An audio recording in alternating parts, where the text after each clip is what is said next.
Hello යාළුවනේ අදත් gadget කන්න ඇවිල්ලා තියෙනවා ගැජට් එකක් අරගෙන. මේක ඇවිල්ලා ලැම්බෝගිනිය. බලමු මොකද්ද මේක ලෙඩේ කියලා. බැටරිය ප්ලග් කරලා තියෙන මේකට. හරි. අපිට හම්බෙලා තියෙන සුපර් රිමෝට් එක. මේක අවුල තමයි කිව්වේ. වැඩ කරන්නේ නැහැ කියලා තමයි කිව්වේ. බලමු මොකද්ද වෙලා තියෙන්නේ කියලා.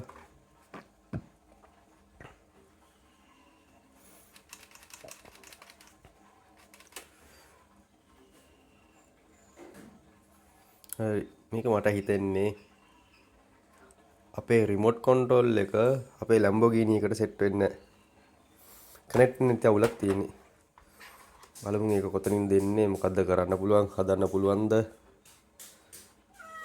යමු අපි වැඩේට. අපේ ලැම්බෝගිනි පන්නගෙන තියෙන්නේ. දැන් මේකේ අපේ සර්කිට් එක හොයාගත්තා. සප්ලයි එක දීලා තියෙන්නේ.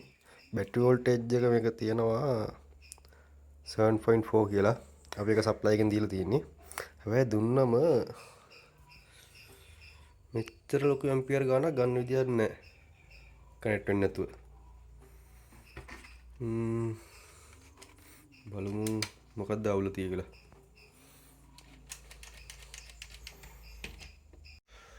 මේක තමයි අපේ Lamborghini එකේ ECU එක. අපි ඒක ගලව ගත්තා. ඒක මම චෙක් කරගත්තා. චෙක් කරලා පස්සේ මට මෙන්න මේ IC එක අපේ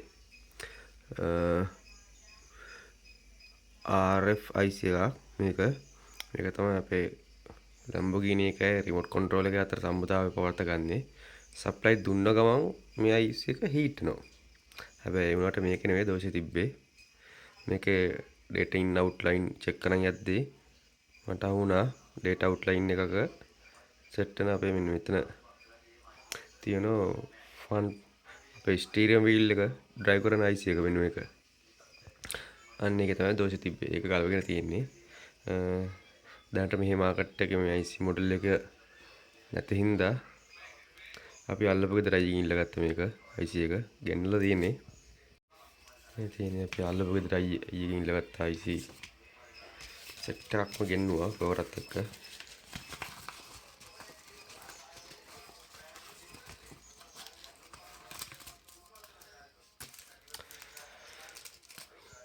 අපි බලමු මේක රීප්ලේස් කරලා කොහොමද තත්ත්වය කියලා.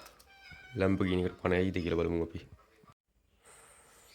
Lamborghini එකේ AC එක අපි හයි කරගෙන තියෙන්නේ. අපේ මොඩ් ඩ්‍රයිව් IC එකත් ෆික්ස් කරගත්තා. අපි බලමු කොහොමද සප්ලයි දීලා වැඩේ හරිද පොඩි එකව සතුටු කරන්න පුළුවන්ද කියලා බලමු අපි. අපි Lamborghini එක සාර්ථකව ෆික්ස් කරගෙන ඉවරයි. අපි බලමු රිමෝට් එක ඔන් කරලා.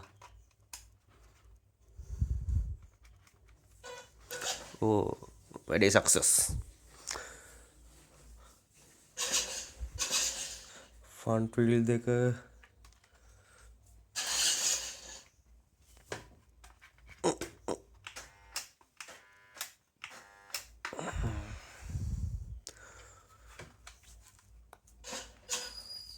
යමු රෝමොක් අපි දැන් මේකේ